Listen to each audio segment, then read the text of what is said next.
This is Lab 3, Black Hole Orbit. The main objective of this lab is to find the net force on a star by a black hole using the given information, and then to find the mass of the black hole. The principles we will be using are the momentum principles and Newton's law of gravitation. Our plan is to find the R using given values, then find Fnet using the VIDLE program, and then find the mass of the black hole using Fnet.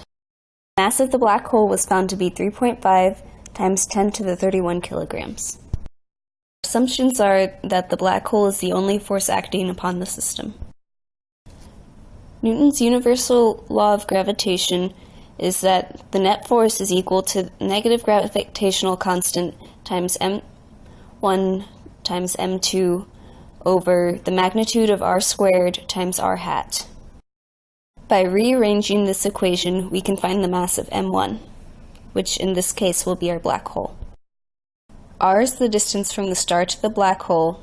G is the gravitational constant, which is 6.674 times 10 to the negative 11th meters cubed over kilograms per second squared. And the M2 was given for us at 1.980 times 10 to the 30 kilograms.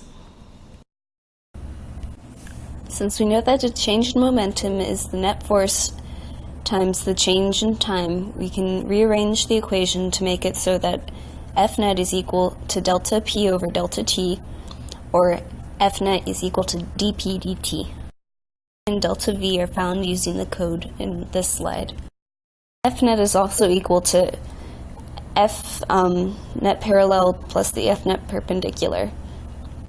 And dP dt can also be separated into two parallel and perpendicular components. We find p hat by dividing the initial momentum by the magnitude of the initial momentum.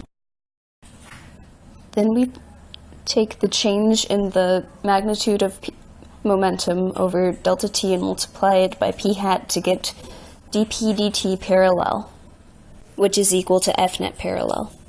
To get the perpendicular component, we simply subtract the dP dt parallel from the original dP dt, and the new dP dt perpendicular is equal to Fnet perpendicular. When I run my program, I get this video.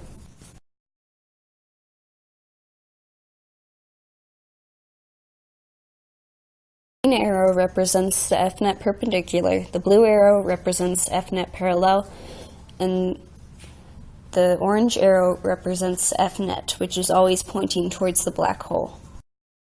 It's important to remember that there's a huge difference between dP dt and Fnet, although the momentum principle tells us these two vectors are equal to each other.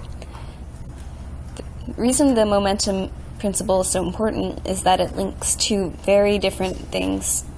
If you know the net force, you know how the momentum will change, and you can update the momentum. Similarly, if you know how the momentum is changing, you know what net force must be acting on the object. So the net force is causing the momentum change, and the momentum change is only measuring the net force. What if?